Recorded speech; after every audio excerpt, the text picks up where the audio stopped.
Olá, gente. Meu nome é Samuel Marques e para mim é um prazer estar aqui no TEDx, sendo convidado pela FAAP para falar sobre o assunto que tem muito a ver sobre a minha vida, né? Então, o tema de hoje é Sejamos Todos Antirracistas e eu espero que vocês gostem dessa palestra. Bom, primeiramente, a gente precisa entender o que tem a ver essa palavra antirracismo e essa proporção que ela está tomando hoje. Infelizmente, de acordo com essas proporções que o mundo está projetando, essa palavra antirracismo, militância, vem tomando um lugar negativo na sociedade. Mas a gente precisa redefinir essas palavras e entender que essas lutas são extremamente importantes para manter a sociedade sã e para trazer os direitos das pessoas negras e fazer com que elas sejam cidadãos que possam exercer seus direitos, suas funções como todo e qualquer outra pessoa da sociedade, né? Eu sou negro num país racista, minha família é negra, a gente passa por coisas que só Deus e a gente sabe o que é passar. E a maioria das minhas tias hoje, elas trabalham em serviços que exigem esforço físico e mental. Então aquela ideia da mulher frágil, sensível, não é dada e nunca foi dada à mulher negra. Pelo contrário, a mulher negra é aquela mulher batalhadora, guerreira, que tem sempre que estar disposta e nunca pode estar sensível e frágil. E a Djamila, ela traz isso muito bem. Ela traz essa questão, ela trabalha muito bem essa questão da gente nomear quem são. Quais mulheres são essas? Que homens são esses? Por que a gente tem que diferenciar e como que essas lutas ocorrem de forma diferente, tá? Então a gente tem que entender a particularidade dessas pessoas e como que isso ocorre, né? E como que essas coisas, como que essas relações vão ocorrendo. Porque o racismo, ele é ligado a todas as outras questões, ao machismo, a tudo, a tudo. É a interseccionalidade que a Carla Costirene aborda muito bem no livro dela sobre com esse tema interseccionalidade da Feminismos Plurais, dessa edição muito boa também que eu indico a vocês. É importante lembrar que o antirracismo ele é um objeto de ação e não uma coisa pra gente ficar olhando, admirando. Não, a gente precisa ser antirracista. É um objeto de movimento e de ação que a gente tem que ser a todo momento. Não adianta a gente falar do antirracismo e não praticar o antirracismo, sabe? Como dizia Angela Davis, em uma sociedade racista não adianta não cometer racismo, tem que ser antirracista. E a gente precisa trazer a importância dessa palavra de novo, né? E por que falar de racismo é necessário a gente entender a vida das pessoas negras? Simplesmente porque o racismo ele ocorre somente com uma relação de poder. O racismo ele é uma relação de poder entre quem está em cima e quem está embaixo. Por exemplo, as minhas tias elas carregavam água em troco de alguns reais ou litros de refrigerante. E isso com 5 e 8 anos de idade. Então o racismo tira esse direito de ser criança, esse direito de aproveitar os momentos, porque elas tiveram que amadurecer muito mais rápido do que outras pessoas tiveram. Elas não tiveram oportunidade de fazer faculdade, não tiveram oportunidade de ter uma qualidade de ensino melhor. Se hoje eu estou aqui, se hoje eu estou no processo de faculdade, enfim, é porque muitas pessoas vieram antes de mim. Minha avó, ela abriu mão de muita coisa, ela tinha formação no ensino básico. Então, ela abriu mão de muita coisa, minhas tias abriram mão de muita coisa, e eu sou muito grato a isso, porque hoje eu estou aqui por causa de um passado, por causa da ancestralidade, que abriu o caminho para mim, abriu o caminho. E por isso é importante, gente, que nós, pessoas negras, a gente possa dar valor a esses caminhos abertos, a essas tantas pessoas que tiveram que morrer, para nós chegarmos aqui hoje e podermos estar aqui falando, por mais que vivamos em uma sociedade racista, podemos estar ocupando os espaços.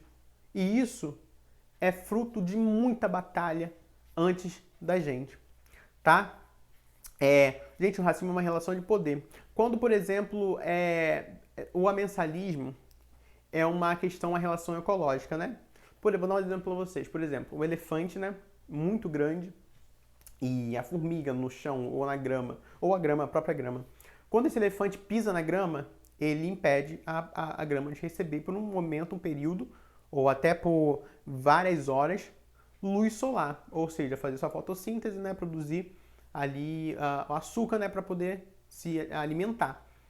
Entretanto, e a formiga também, porque ele pisa e mata a formiga ou insetos sem saber que está matando. Mas o racismo, as pessoas que têm o poder, têm a força de elefante, que pegam essa força e falem de privilégio, elas pisam e massacram mesmo a minoria. Elas têm noção da força delas. Elas não fazem porque não querem fazer, elas fazem porque elas sabem que tem essa relação de poder e tem essa diferença, essa questão do poder estar sempre na mão delas. Então é por isso que a gente tem que entender que o racismo, e essa analogia que eu trouxe, espero que vocês tenham entendido, que o racismo é uma relação de poder, né? Mas o homem entende o seu tamanho, diferentemente do elefante, né? A gente precisa entender, gente, a partir de quando o quartinho, a senzala começou a virar o quartinho da empregada. A partir de quando a escotada começou a ser o desemprego, a desigualdade, sabe? Então a gente tem que entender isso e como que o racismo ele vai evoluindo, porque eu digo que sempre que o racismo ele é uma estrutura muito bem organizada e a gente também tem que estar organizado para poder combater o racismo.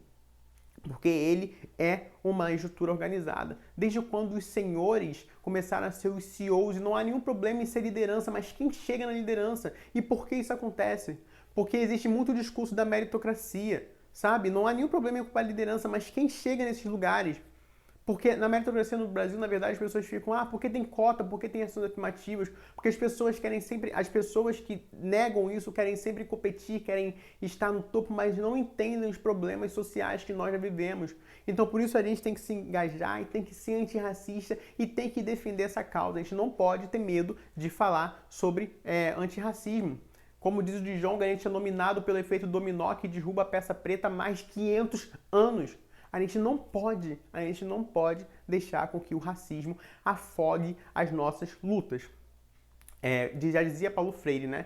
Educação não transforma o mundo. Educação transforma pessoas. Pessoas transformam o mundo. E, infelizmente, a maioria das pessoas negras não tem acesso a uma educação de qualidade. E quando a gente fala em educação, é muito interessante porque, por exemplo, quando você tem uma planta em casa e você não sabe como cuidar dela, você pesquisa, enfim, em um canal de veículo midiático e você vê como que cuida uma pessoa que sabe cuidar e você coloca aquela planta no substrato adequado, num vaso adequado, sob iluminação adequada e sobre régua adequada. E por que a gente não consegue perceber essas diferenças nos cuidados das outras pessoas? Que cada pessoa é diferente, cada luta é diferente e respeitar como cada ser humano consegue ser bonito de todo o jeito que ele é.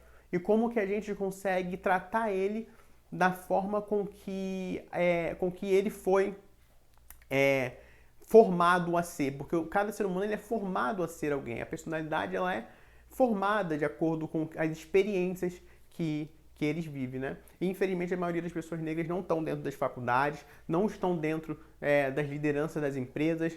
E, por exemplo, quando eu falei para você da questão das minhas tias carregarem água, elas tinham um irmão chamado José, né, Zé, e ele hoje falecido, mas ele não se conformou.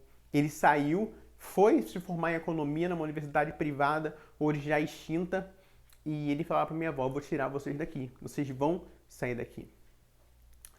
Infelizmente, ele morreu afogado aos 40 e poucos anos, e assim como os sonhos da minha avó também foram mortos afogados.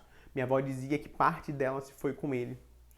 E a gente precisa entender como que essas pessoas, como as pessoas negras, elas pegam a sua vida e elas destinam ela, a maioria, ao trabalho para pessoas brancas. E quanto mais essas pessoas sobem, mais as pessoas negras descem. A gente tem que entender que é um Estado que decide quem vive e quem morre. Que é um Estado que decide quem sobe e quem desce. Que é um Estado que decide quem fica rico e quem fica pobre. Porque a minoria, em minoria mesmo, que sai dessa situação e emerge para outra, é porque muita batalha veio antes dela. Não é um caminho sozinho, não é um caminho trilhado sozinho. É um caminho onde muitas pessoas estiveram com ela e tiveram que estar apoiando essa luta. Meu tio foi um Luther King, como muitas outras pessoas. Quantas pessoas negras a gente vai ter que perder para trazer importância ao antirracismo, a questão de não cometer esse racismo. Quantos George Floyds, quantos Miguels, quantos Breonna Taylors, quantas pessoas vão ter que ser mortas para a gente entender quantos pedaços de nós tem que ir embora para a gente começar a entender a importância da luta antirracista, sabe? Estar vivo hoje, gente, é um direito ou um milagre? Na minha vida é um milagre, eu sou fruto de muita oração. Minha avó Jocélia sempre dizia, anda cheiroso, se arruma, leva o documento, não mexe em coisa, não anda com pessoas erradas. E a gente precisa entender que o racismo, ele traz essa questão de como a gente deve se portar uma sociedade que não julgue a gente, mas nunca essa sociedade deve mudar e a gente possa se portar como a gente quer, não. Mas sempre como a gente tem que moldar-se ao padrão eurocêntrico e como que a gente deve se comportar, deixar de ser animalzinho para ser um ser humano socialmente, um ser humano negro socialmente comportado, né? Infelizmente. E a gente precisa entender que não é a experiência que ela passou. Ela trabalhou, minha avó, né, trabalhou a vida inteira como doméstica para pessoas brancas. E, enfim, ela não saiu do Brasil e não pôde fazer uma faculdade, infelizmente, porque a gente tem que entender essa estrutura racista e como isso priva as pessoas de fazer o que elas podem fazer, de alcançar o seu máximo de vida. E a gente tem que parar de falar, as pessoas têm que parar de falar e tem que entender que isso não é mimimi. Isso são coisas que eu passo, que pessoas negras passam, e a gente já está cansado disso. Pessoas negras hoje, foquem no seu futuro. Eu sei que é difícil, quantas coisas a gente já passa, mas lembre-se das pessoas que passaram por nós, que estiveram trilhando esse caminho difícil, e vocês são o futuro disso. Mantenham suas forças, mantenham sua fé, e a gente vai mudar isso, e a gente está mudando isso, a gente está chegando. A gente tem que abrir os caminhos para a nossa geração seguinte. Sejam veículos de transformação, sejam todos antirracistas. E para falar de relação de poder, essa questão de estranhamento quando a gente fala de racismo, as pessoas não querem falar, não toca nesse assunto, porque se tornou algo estranho, as pessoas não querem chegar nesse ponto. E é interessante que o George Orwell, em seu livro 1984, ele fala dessa questão, essa realidade distópica, né? A questão dos 2 minutos de ódio, e realmente a gente está vivendo em 2 minutos de ódio o tempo todo. Alguém é exaltado e outra pessoa é humilhada. E a gente faz isso no automático, e essa cultura do cancelamento, de não dar oportunidade e cancelar as pessoas por todo e qualquer desvio de discurso. E a gente tem que entender que o racismo, ele traz essa questão, e quanto mais a gente cancela essas pessoas que falam sobre o racismo, mais esse problema é agravado. Porque a gente esquece toda a luta. É um fenômeno, um cancelamento, que uma luta ela é trazida, falada de forma erroneamente, mas toda a luta feita corretamente do passado, ela é cancelada também, ela é aniquilada. Tudo é aniquilado. Então, infelizmente, isso acontece. Então, ser antirracista é muito mais que um adjetivo, é uma ação. Não é um antirracismo, é ser antirracista. Sejamos todos antirracistas. Deus abençoe vocês. Tchau, tchau.